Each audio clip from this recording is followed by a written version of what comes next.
Kidnapping? She hissed, waving her gold bangles like trophies. You kidnapped my children. My legs buckled, but then she added, and I'm suing for back child support too. That was the moment. Not when my daughter accused me of theft, but when she demanded payment for abandoning her own babies 13 years ago. The lawyers spread their binders across my table, right over the homework stains and birthday cake crumbs. My grandkids stood, frozen in the doorway, watching their mother erase me with a single word. But she didn't know what I kept in that cedar box upstairs. She didn't remember what she signed when she needed fast cash and walked out. She's about to, because she forgot. I didn't just raise them. I documented everything. And now the court gave me 30 days to prove it. Let's see who runs out of time first. My name is Evelyn Whitaker, and I'm 75 years old. Every morning, I make cinnamon toast for an empty kitchen table where 3 children once giggled and spilled milk. My daughter Rachel, their mother, dropped them off 13 years ago, promising it was just for a few weeks. Those weeks stretched into years of school plays, fever nights, and birthday cakes. The morning sun catches their graduation photos on my wall, while my arthritis cream mingles with the sweet breakfast scents. Rachel's texts only flash on my phone when her bank account runs low. She doesn't know about my cedar box tucked away, filled with every medical record, every school permission slip, and those crucial notarized documents. Next to it lies a yellowed pawn ticket for her grandmother's bracelet. My hands tremble now when the doorbell chimes. But let me start from the beginning. I always make pancakes on Sundays. It's been our tradition since the kids were tiny, enough to need phone books to reach the table. Now, at 16, 14, and 12, they tower over me while I pour the batter, arguing about their futures like proper, almost adults. Georgetown's way too expensive, Tommy, Sarah tells her older brother, reaching past him for the orange juice. Even with your grades, says the girl applying for every art scholarship in Virginia. Tommy shoots back, but there's no heat in it. Just the easy bickering of siblings who've grown up safe and loved. Little Marcus, though not so little anymore, keeps his head buried in his phone, probably texting about his new job bagging groceries at Wilson's Market. At least I'm already making money, he mumbles, and I have to smile. Some things never change, even if the arguments have graduated from who gets the last cookie to who's making the smartest life choices. The morning wraps around us like a warm blanket, maple syrup bubbling in its pitcher, the washing machine humming in the background with Tommy's soccer uniform, our old retriever Buddy's nails clicking against the kitchen tile as he hopes for dropped bacon. My refrigerator door is still plastered with their achievements, honor roll certificates, Marcus's first paycheck stub, Sarah's art show flyer. 13 years of memories, all held up by alphabet magnets we never took down. That's when my phone buzzes. One short text from Rachel. Coming by. The spatula trembles in my hand, and I have to set it down before the kids notice. You'd think after all this time, a message from their mother wouldn't hit me like a punch to the gut. But some fears don't fade, they just sleep until the next alarm. I straighten the frame by the sink, 3 sets of kindergarten handprints pressed into clay, painted and proudly glazed. My chest tightens with that familiar dread, the one that's lived in my bones since Rachel first disappeared. Taking slow breaths, I reach for my good teacups, the ones with pink roses that I save for difficult conversations and apologies that never quite come. Children, I say, and something in my voice makes them all look up. Your mother's stopping by after lunch. I need you to be polite but honest. Can you do that for me? The kitchen goes quiet, except for Buddy's tail thumping against the cabinet. Sarah's fingers twist in her napkin, Tommy's jaw tightens, and Marcus just stares at his plate like the answers are written in syrup. We don't have to see her, Tommy says finally, protective as always. Yes, you do, I tell him gently. She's still your mother. I excuse myself to check my bedroom, where the cedar box sits in its place of honor on my dresser. Inside, 13 years of proof. Medical records arranged by date, school registration forms, Every scrap of paper that shows who was really there. The pawn ticket for Rachel's grandmother's bracelet, the one she sold for concert tickets when the kids were still in diapers, sits on top, yellowed but legible. The doorbell rings twice, sharp and demanding, just as I'm closing the box. My hands shake as I smooth my apron, and I whisper a quick prayer before heading down the hallway. The kids have already gathered in the living room, standing together like soldiers bracing for battle. I open the door to Rachel, but she's not alone. 3 people in expensive suits stand behind her, carrying leather briefcases with red tabs peeking out. My daughter won't meet my eyes, but one of the men steps forward, extending a business card. "Mrs. Whitaker," he says, "I'm afraid we need to discuss a serious matter concerning the custody of these children." My heart stops dead in my chest. All I can think is, this is what it feels like when love turns into war. Please, come sit. I gesture toward the dining room table, my voice steadier than my pulse. The lawyers file in like undertakers, setting their briefcases on my polished oak surface where birthday cakes and homework assignments usually live. Rachel stays standing, her designer boots planted on my freshly vacuumed carpet. "No, Mother." The word comes out like a curse. "I think I'll stand for this." She crosses her arms, jangling the gold bracelets that replaced the family heirloom she pawned so long ago. "Do you want to tell them, or should I?" The children huddle closer together on the sofa. I see Tommy's hand find Sarah's, while Marcus's fingers dig into the armrest. They're looking between their mother's lacquered smile and the attorney's poised pens like they're watching a tennis match where their lives are the ball in play. "Rachel, whatever this is about, we can discuss it calmly." Kidnapping. The word explodes in my quiet home like a gunshot. "That's what this is about. You kidnapped my children." My legs nearly give out. I sink into a chair, feeling the familiar scratch of the cushion cover I'd sewn myself during their chickenpox quarantine. "That's absurd. You left them here. You manipulated me when I was vulnerable." Rachel's voice rises, practiced and theatrical. "You took advantage of my postpartum depression, my financial struggles. You systematically alienated my children, poisoned them against me, stole their childhood while I was trying to get back on my feet."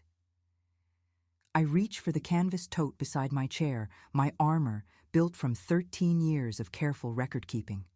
I have every report card, every doctor's visit, The lead attorney, a shark in an Italian suit, slides a thick document across my tablecloth. "Mrs. Whitaker, this is a petition for emergency custody restoration." His words slice through my defenses with surgical precision. "We have evidence of unlawful retention and parental alienation. The court takes these matters very seriously." The kitchen seems to shrink around me, the walls pressing in until I can barely breathe. Through the window, I see Mrs. Alvarez watering her roses, unaware that my world is collapsing just feet from her prized hybrid teas. "Children," I manage to say, "please step out onto the porch for a moment." They're frozen, eyes wide with the same fear I saw 13 years ago when Rachel first dropped them off. "Now, please, this isn't for you to hear."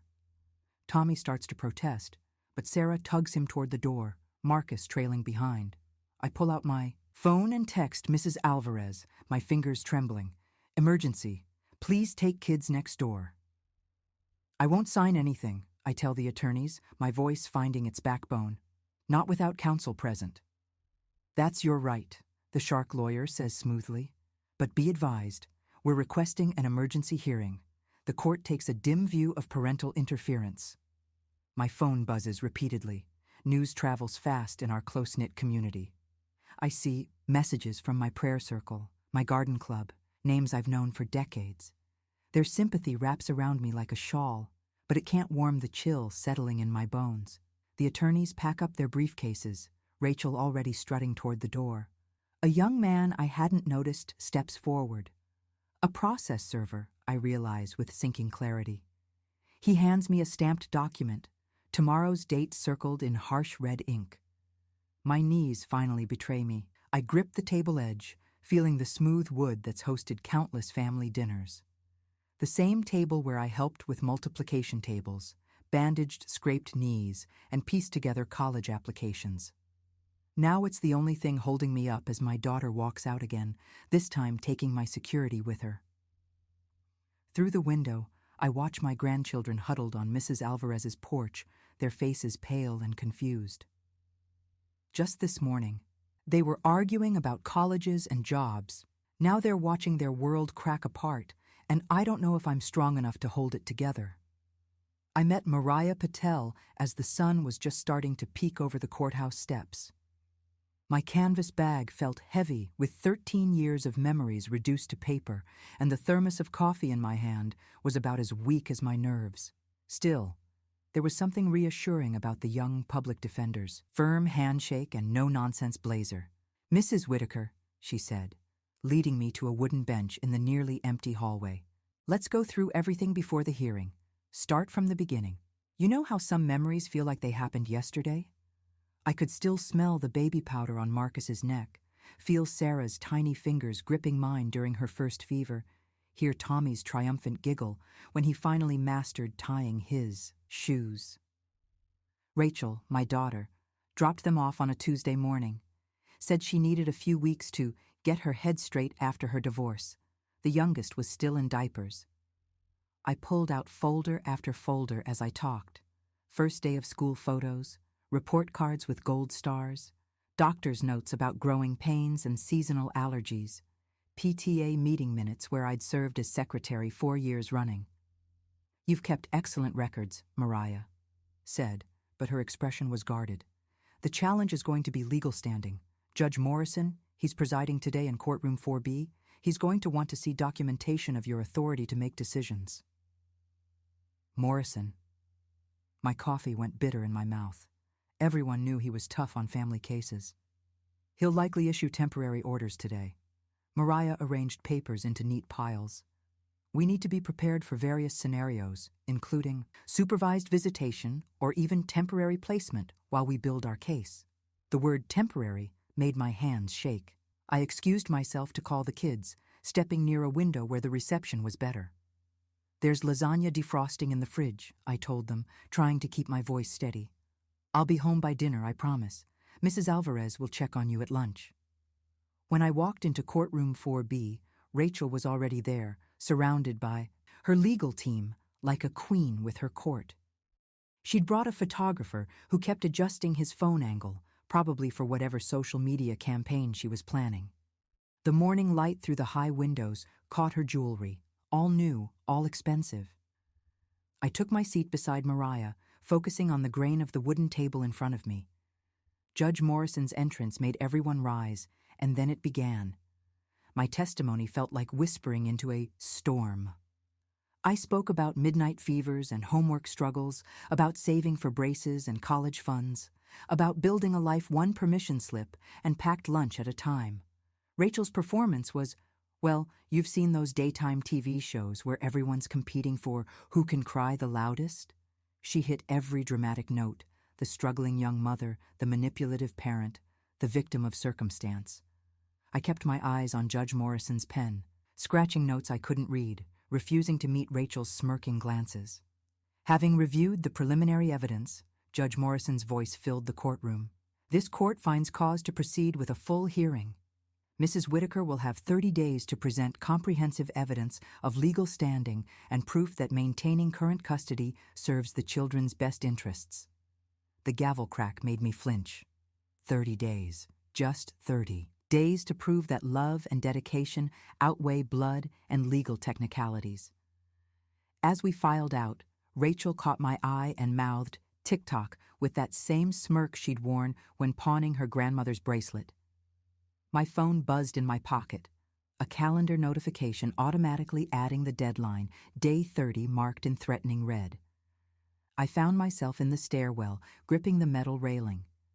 The morning light through the window cast long shadows on the steps, and somewhere above me, a door slammed with the finality of a judge's gavel. That first week after the hearing felt like trying to catch smoke with my bare hands.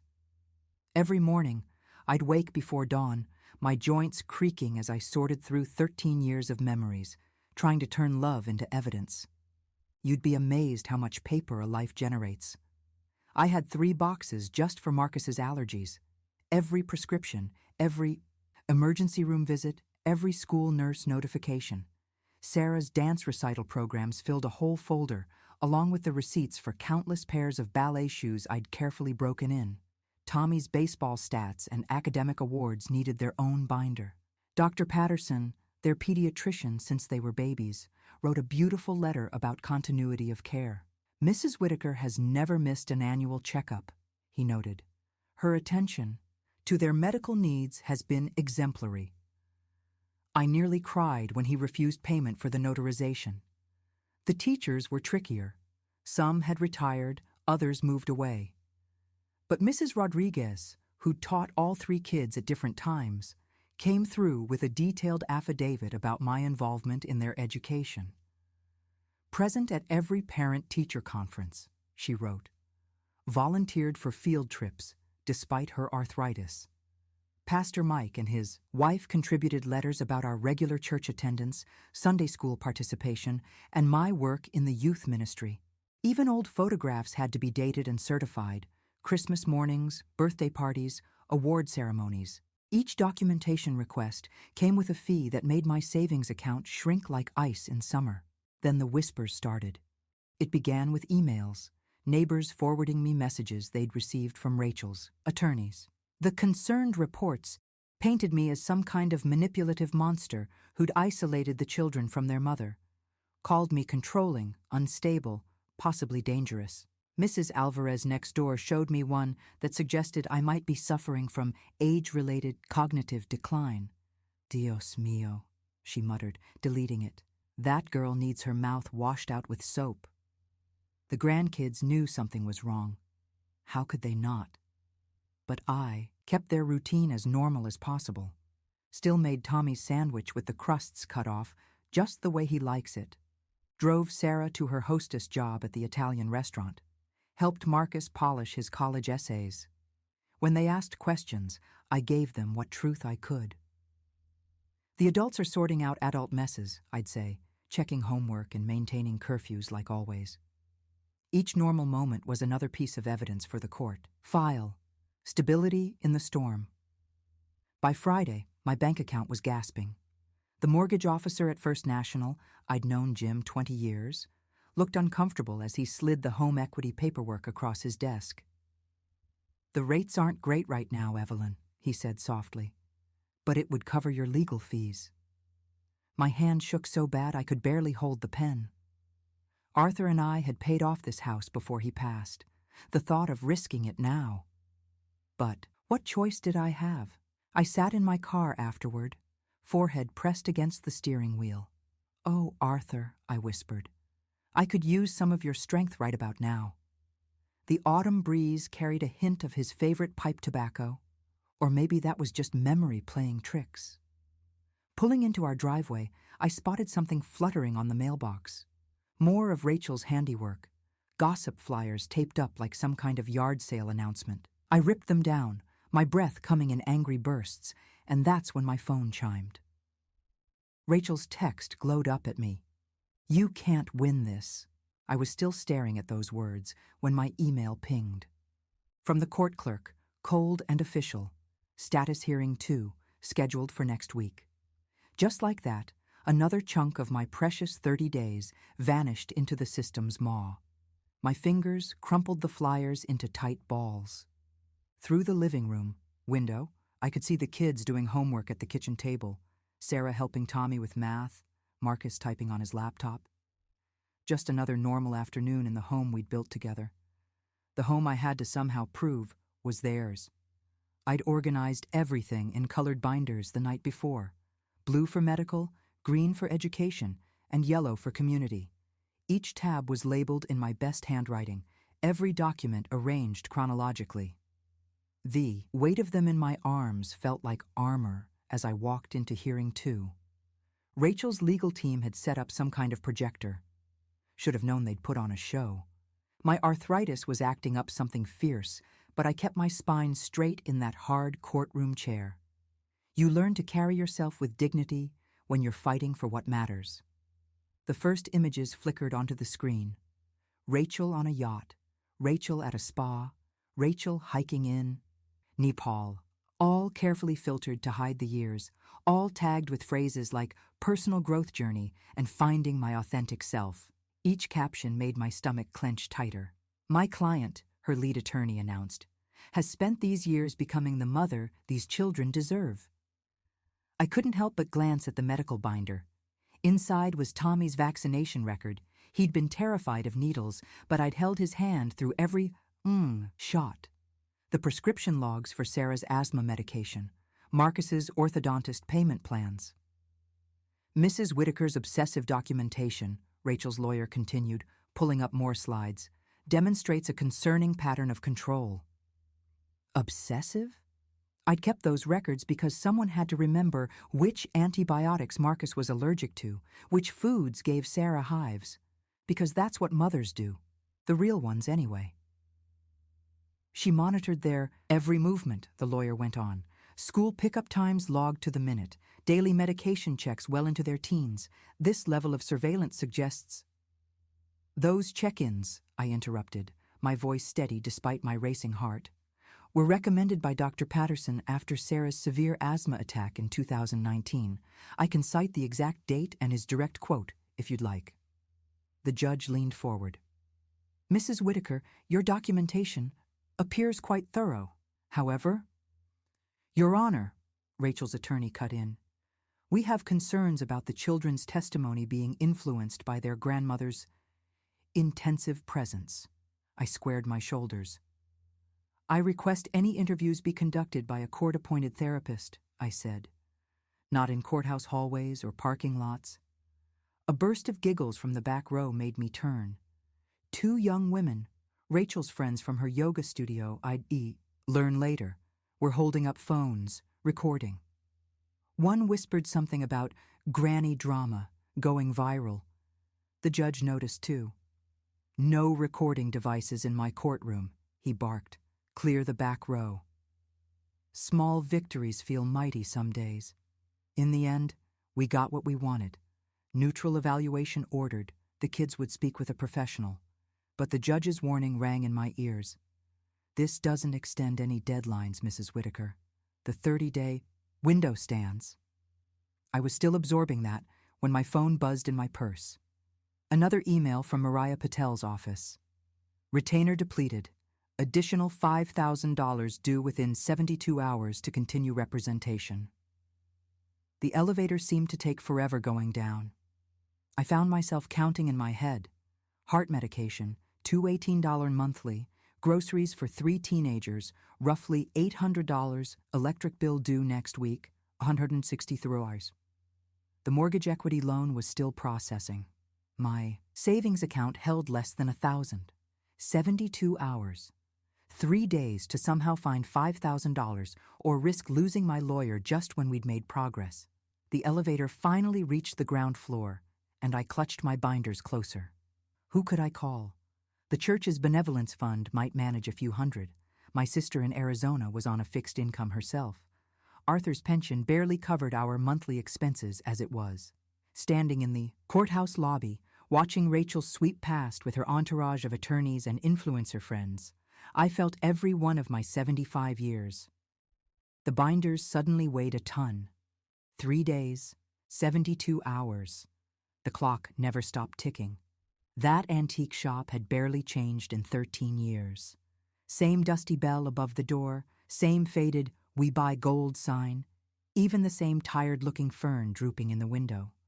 Walking in there with Arthur's family treasures felt like betraying old ghosts, but desperate times call for measures that haunt you. Mr. Chen looked up from his ledger, recognition softening his face. Mrs. Whitaker, been a while. Too long, Henry. I set my velvet pouch on the counter, each clink of metal against metal stabbing my heart. I need to know what these are worth. His careful hands sorted through the pieces. Arthur's grandfather's pocket watch, my mother's cameo, brooch, and, my fingers lingered on it last, that cursed silver bracelet. The very one Rachel had pawned years ago, the one I'd scraped to reclaim because it was her grandmother's legacy. Now here it was again, coming full circle in the worst way. "I can offer $800 for the lot," Henry said quietly, less than a fifth of what I needed. The bracelet alone was appraised at twice that. "Market's different now." He met my eyes with genuine regret. "Best I can do. What choice did I have? I'll take it." The drive home felt longer than usual, that envelope of cash burning a hole in my purse. $800, a Band-Aid on a bullet wound, but it would keep the lights on another month at least. I pulled into the driveway and spotted all 3 kids on the porch, home hours early. My heart seized. Marcus paced in that tight way he does when he's upset. Sarah had her arms wrapped around herself, and Tommy just sat there, staring at nothing. "What happened?" I hurried up the steps, my knees protesting. Sarah spoke first, her voice wobbly. "Ms. Rodriguez called us all in. She said there were rumors about custody hearings, that we might have to—" She broke off, fresh tears spilling. "Come here, all of you." I gathered them close, just like when they were little and thunderstorms scared them. "Listen to me. Nothing is changing right now. We're still doing homework after dinner. Marcus, you're still working at the library on weekends. Sarah, you've got that chemistry test Thursday. Tommy, basketball practice tomorrow morning." "But Mom, Rachel, she's really trying to take us?" Tommy's voice cracked on the word Mom, and my heart with it. "She's trying," I admitted, "but trying isn't succeeding. Now who's hungry? I've got chicken defrosting." I kept them busy, with normal routines. Homework spread across the kitchen table, the familiar rhythm of cooking dinner, gentle reminders about phone time limits. Only after they'd gone up to bed did I let myself sink into Arthur's old armchair, bone-weary. The cedar box sat on the side table where I'd left it that morning, stuffed with 13 years of careful record-keeping.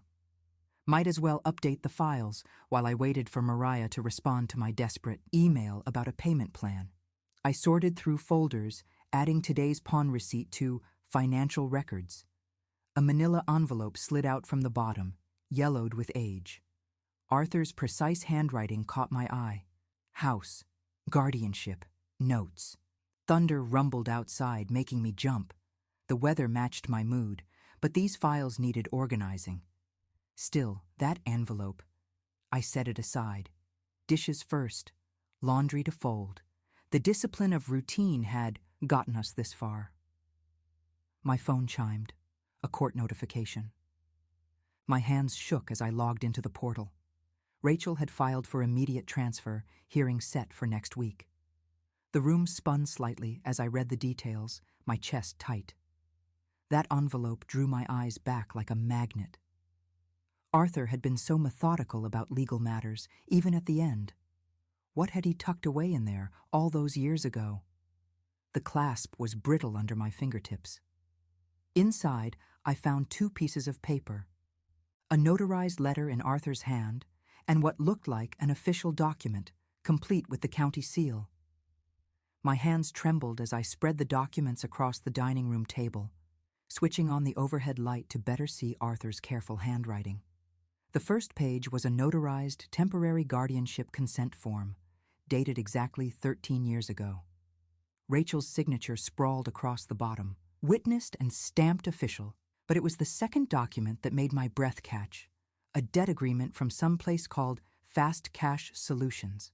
Rachel's signature again, this time next to a sum that made my stomach turn.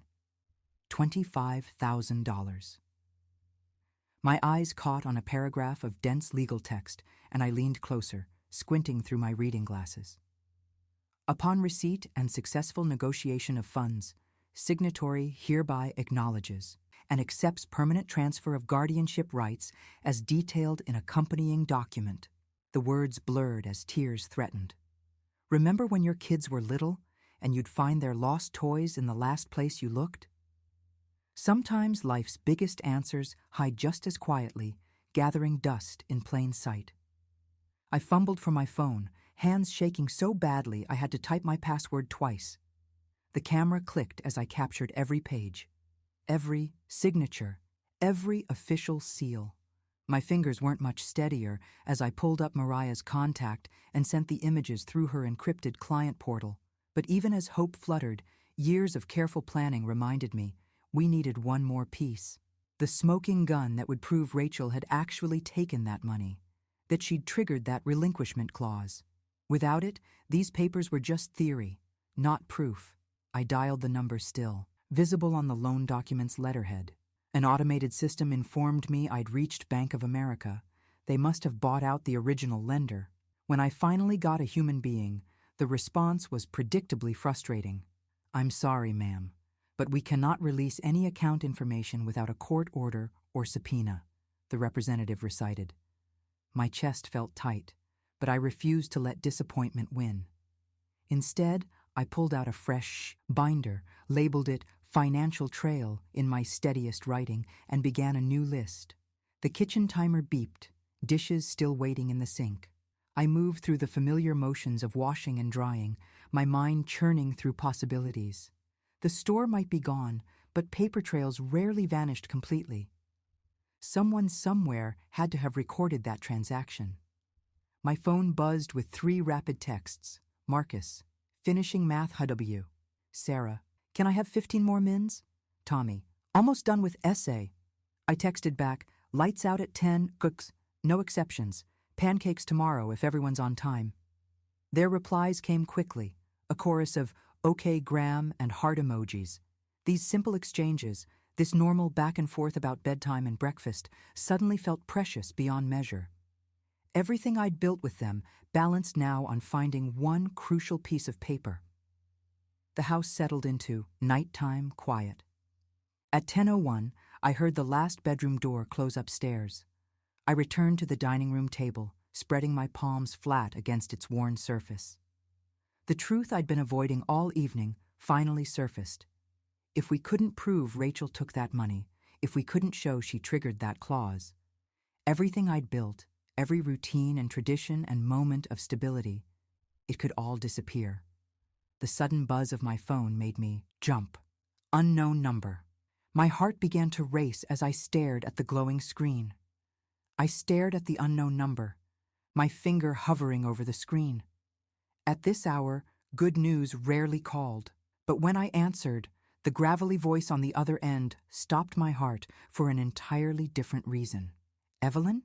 It's George, Arthur's brother, my late husband's only brother. I hadn't heard from him since the funeral 13 years ago. The silence between us stretched until I found my voice. "George?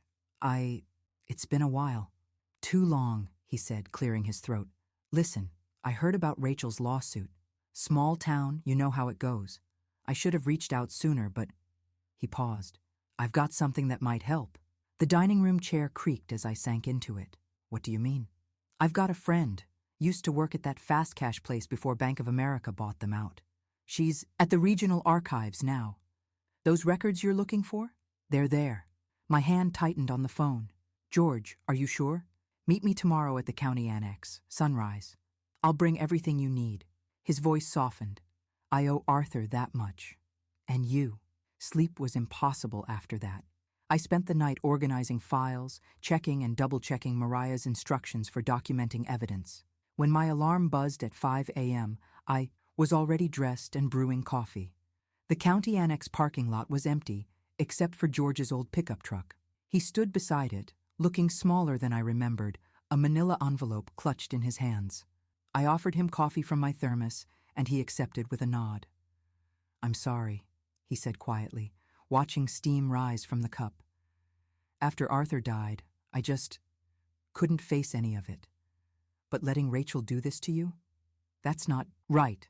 He handed me the envelope. Inside were photocopies of bank ledgers, each page certified with an official stamp. And there it was, Rachel's signature on the deposit slip, the check number matching our guardianship agreement, even the timestamp, 2:14 p.m., 13 years ago. But George wasn't finished. He pulled out another folder. Found these too. Emails between Rachel and the loan officer. She was real eager to get that money. My hands shook as I read them. "Need funds, ASAP," Rachel had written. We'll sign whatever necessary for expedited payout. Following Mariah's instructions to the letter, I photographed each document. George signed chain of custody statements, dating and initialing every page. When he finished, he looked me straight in the eye. I'll testify to all of it, Evelyn. Whatever you need. The wall clock above us read 11:45 a.m. 5 days left until our deadline. 5 days to turn these papers into victory. I hugged George, surprising us both. "Thank you," I whispered. He patted my back awkwardly. Arthur would have done the same. Walking out into the noon heat, I held the envelope tight against my chest. Here was the proof that could end it all. Rachel's signature, her desperate emails, the money she'd taken in exchange for her children's future. My phone buzzed. Rachel's text glowed on the screen. "See you in court, Grandma." I squared my shoulders, feeling the weight of the evidence in my hands. Mariah's office was waiting. We had work to do. The next 2 days blurred into a marathon of paperwork and preparation. Mariah's office became my second home as we built our case piece by piece. I'd never seen so many sticky notes and highlighters in my life, every surface covered in organized chaos. "Remember," Mariah said, tapping our timeline. "Board. We're telling a story of love and commitment, not just dates and signatures." She'd arranged 13 years of my grandchildren's lives in neat rows, report cards, sports medals, doctor visits, even their first jobs at the grocery store. I practiced my testimony until the words felt worn smooth as river stones. "Yes, Your Honor," became my mantra, though my voice still caught sometimes when I thought about facing Rachel across that courtroom. You know what really got to me? Watching the kids prepare their own statements. Tommy, my oldest, insisted on wearing his debate team tie. "It's about respect, Grandma," he said, adjusting it in the mirror. Sarah helped her little brother Michael practice sitting still, making a game of it. "Pretend you're frozen yogurt," she told him, "and the judge is checking if you've melted." Late Wednesday night, I called George to confirm everything. "I'll pick you up at 7 sharp, he said. "Arthur's old Ford still runs just fine." The mention of my late husband's truck brought tears I couldn't afford, not with so much left to do. I barely slept that final night, dozing in Arthur's recliner while the printer churned out exhibit copies. Every time I closed my eyes, I saw Rachel's smirk from that first hearing. The same expression she'd worn 13 years ago, dropping off 3 terrified children with nothing but a diaper bag and empty promises. Around 4 in the morning, I gave up on sleep entirely. I pulled out my navy dress, the one I'd worn to church potlucks and parent-teacher conferences, now pressed crisp as new money. Arthur's gold tie tack, the one he'd worn to every important occasion in our 40 years together, felt warm in my palm. I pinned it carefully to my lapel, remembering how he'd always say, "Stand. Tall, Evelyn. You're stronger than you know." The kids were already up when I finished dressing, huddled around the kitchen table with untouched cereal bowls. Sarah had braided Michael's cowlick into submission, and Tommy kept straightening his tie. "Remember what we talked about," I said, pouring coffee into my travel mug. "Just tell the truth. No need for fancy words or dramatic pauses. Like when Michael tried out for the school play, Sarah teased, breaking the tension. "Hey, I made a very convincing tree," Michael protested. We loaded the evidence tubs into my car like we were packing for vacation instead of battle. Each one labeled in Mariah's precise handwriting: medical records, school documents, financial evidence, the weight of 13 years measured in paper and ink. I texted Mrs. Alvarez about walking Lucky, our ancient golden retriever. She responded immediately. "Done. Now go show them what family really means." The courthouse loomed against the morning sky, all granite and judgment. Rachel stood on the steps with her attorneys, posing for what looked like social media photos. Her hair was perfectly styled. Her suit probably cost more than my monthly mortgage. She held her phone high, angling for the best light, as if this was just another Instagram moment instead of a day that would change all our lives. I gripped the iron railing, feeling Arthur's tie tack press against my heart. One deep breath, just like Mariah taught me. The marble steps felt solid under my sensible shoes as I climbed toward the heavy wooden doors. The bailiff's voice echoed through the hallway. "All rise. Court is now in session. The Honorable Judge Martinez presiding. Calling case number 2023, CF 1847, in the matter of guardianship." I straightened my shoulders and walked. Through those doors, 13 years of love and sacrifice organized in boxes behind me, and 3 nervous grandchildren beside me. Time to show Rachel what real motherhood looks like. Mariah squeezed my arm before I took the stand. "Just like we practiced," she whispered. The oath felt heavy on my tongue, but my voice stayed clear. "I do. I'd testified in that same courtroom 6 weeks ago, but this time was different. No more defending my love or explaining my devotion. Today was about documents, dates, and cold, hard proof." "Mrs. Whitaker," Mariah began, "please tell the court when you first assumed care of your grandchildren." "September 12th, 2010, I said, the date etched in my memory like a birthmark. Rachel brought them over around 8 p.m. Tommy was 4, Sarah was 3, and Michael had just turned 2. From the corner of my eye, I saw Rachel toss her hair and whisper to her, "Attorney." I focused on Mariah's steady presence instead. "And did Ms. Whitaker, Rachel, provide any documentation at that time?" "She handed me a diaper bag and their birth certificates. Said she'd be back in a few weeks." My hands remained still in my lap, just as we'd practiced. The children had no medical records, no insurance cards. Tommy needed his kindergarten shots, and Michael had an ear infection. Hour by hour, I laid out those early days. First pediatrician visits, emergency room trips for Sarah's asthma, school enrollment forms I'd signed as guardian. Every milestone marked with paper trails and official stamps. Rachel's theatrical sighs grew louder as I spoke, but Judge Martinez's pen never stopped moving across his legal pad. He'd peek up occasionally, studying my face as I described setting up homework stations and savings accounts for college. Then came the moment we'd prepared for. Mariah approached with the manila envelope. "Your Honor, I'd like to introduce Exhibits A through C, a notarized temporary guardianship agreement from 2010, accompanied by a financial contract and debt resolution documents." Rachel's lead attorney jumped up. "Objection, Your Honor. These alleged documents weren't disclosed in initial discovery. They were submitted last week under Rule 60B, Mariah countered smoothly. "Newly discovered evidence, properly noticed." Judge Martinez examined the papers through his reading glasses. "Objection overruled. Proceed." My brother-in-law George was next. He looked older than I remembered. Arthur's features softened by time, but his voice carried the same steady truth I'd always known. "Rachel came to me first," he testified, hands folded calmly. "Said she needed quick cash. I offered to help if she'd agree to let Evelyn have temporary guardianship, make things legal and proper for the kids' sake." "And did Ms. Whitaker agree to these terms?" Mariah asked. "She signed right there in my kitchen. Said she'd be back once she got established in California." George's tone stayed neutral, but I caught the slight edge. Then she took that check straight to the bank. The archive records came next.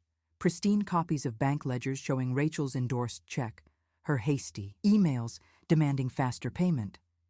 Each page landed like a hammer blow as Mariah walked through the chain of custody. "Objection!" Rachel's attorney rose again. "Hearsay! These records—" "Your Honor," Mariah interrupted, "these clearly fall under the business records exception. We have sworn affidavits from the records custodian and—" "Agreed," Judge Martinez cut in. "The records are admitted." I watched him lean forward, reading glasses, perched low as he studied the relinquishment clause Rachel had triggered the moment she cashed that check. His expression gave nothing away, but his attention never wavered from the documents. In the gallery, Tommy sat ramrod straight, his debate tie perfectly centered. Sarah held Michael's hand, both of them still as statues. The sight of their unified strength made my throat tight. "Mrs. Whitaker," Rachel's attorney purred, rising with a thick file. "Are you prepared for cross-examination?" I met her thin smile with steady eyes. Yes, ma'am. Behind her, Rachel's perfect makeup couldn't quite hide the tightness around her mouth. She knew what those bank records meant. But I'd learned long ago that cornered people fight hardest. I took a slow breath, remembering Arthur's words. Stand tall, Evelyn. The attorney's heels clicked against the marble floor as she approached the witness stand. Let's talk about why you really kept those children. Let's talk about why you really kept those children, Rachel's attorney drawled, tapping a red-flagged folder. Wasn't it more about controlling your daughter than protecting your grandchildren? I met her gaze steadily. No, ma'am. It was about providing stability. Stability. She drew out the word like taffy. By isolating them from their mother? I documented every phone number. Change Rachel gave me, I replied. I have copies of all the birthday cards we sent. They were returned unopened. Hour after hour, she picked at threads, trying to unravel 13 years of care into something ugly. Why didn't I hire a private investigator? Why didn't I petition for permanent custody sooner? Wasn't I just bitter about Rachel leaving? I was focused on the children's immediate needs, I explained. Tommy needed his inhaler refilled. Sarah had nightmares. Michael wasn't talking yet. Each answer came measured, precise, just like Mariah and I had practiced. No matter how the attorney twisted things, I stuck to simple truths. Doctor visits, parent-teacher conferences, Sunday dinners. And you never once considered giving them back? They weren't objects to give back, I said quietly. They were children who needed a home. Finally, it was Rachel's turn. She swept to the stand in designer silk, all camera-ready confidence. But that polished facade cracked the moment Mariah held up her old emails. Please read this message you sent to Friendly Finance, dated June 15th, 2010. Rachel's voice wavered. Need payout ASAP. Going to Cali next week. Already booked ticket. And this follow-up? Can't wait for processing. Need cash now. Will sign whatever. Email after email stripped away her story of a grieving. Mother torn from her babies. The truth emerged in her own words. Hasty decisions. Quick cash. Clean breaks. Then Mariah produced the pawn ticket. That delicate slip I'd kept all these years. The same bracelet that had been her graduation gift, that she'd promised to give Sarah someday. Do you recognize this item, Ms. Whitaker?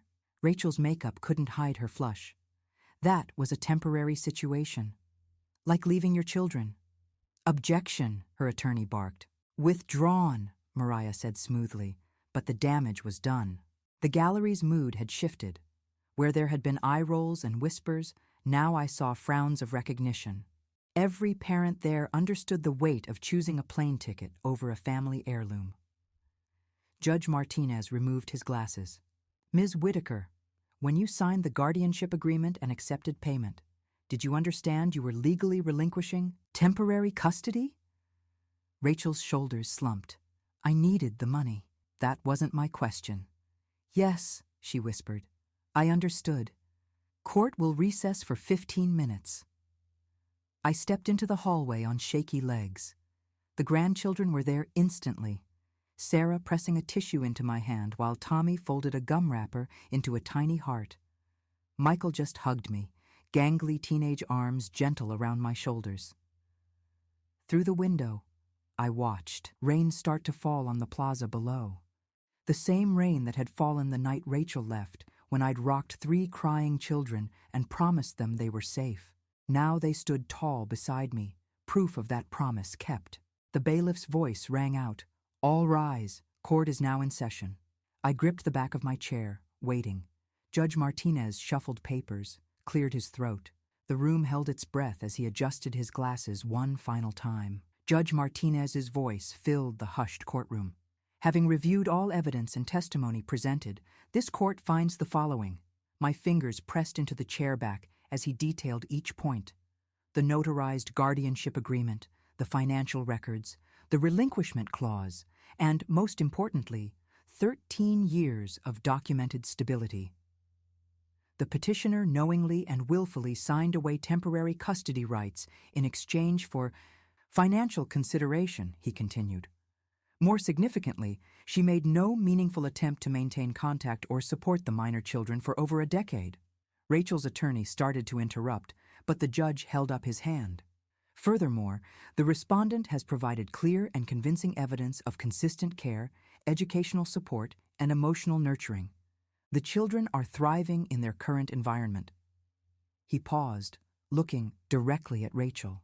This court cannot ignore the stark contrast between a grandmother who devoted her retirement years to raising these children and a mother who pawned family heirlooms to fund her departure.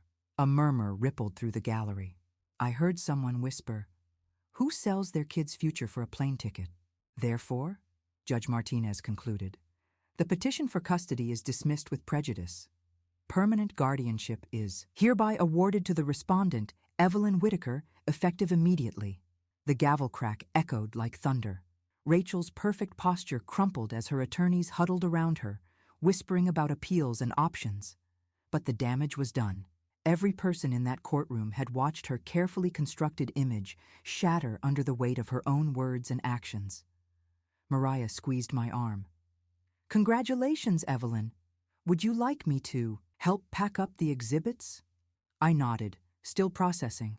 We gathered binders and forms, 13 years of love condensed into labeled tabs and court stamps. The grandchildren helped, forming an efficient line to load everything into boxes. Through it all, Rachel sat motionless at the counsel table, staring at nothing. Part of me wanted to offer some word of comfort. She was still my daughter, after all. But she'd made her choices, twice over. Sometimes love means accepting when bridges stay burned. The brother-in-law appeared at my elbow, his presence steady and welcome. "You did good, Evelyn. John would have been proud." "Thank you for everything," I said, meaning it. "Come for dinner next Sunday? I still make his favorite pot roast." "Wouldn't miss it." He smiled, then helped us carry the last box out. We stepped into gray afternoon light, the rain having passed but its freshness lingering in the air. The grandchildren clustered close as we descended the courthouse steps, our footsteps in perfect sync after so many years of walking together. At the bottom, I paused. Reaching into my pocket, I pulled out the silver bracelet, not the most expensive piece I'd had to pawn for legal fees, but certainly the most meaningful. The delicate links caught a weak sunbeam as I fastened it around my wrist, transforming it from evidence back into jewelry, from weapon back into heirloom. The city fountain splashed nearby, its steady pattern mixing with traffic sounds and pigeons. I breathed in deeply, savoring the petrichor, that distinctive scent of rain-washed concrete that always reminded me of new beginnings. Sarah touched the bracelet gently. "Is it really over, Grandma?" I looked at my grandchildren, nearly grown now, but still carrying echoes of the toddlers they'd been. Tommy with his father's chin, Michael with his grandfather's quiet strength, Sarah with those eyes that could pierce straight to the truth of things. "Yes," I said, touching each of their faces in turn. "And do you know why we won?" They waited, 3 pairs of eyes fixed on mine. Because love isn't stolen, it's proven.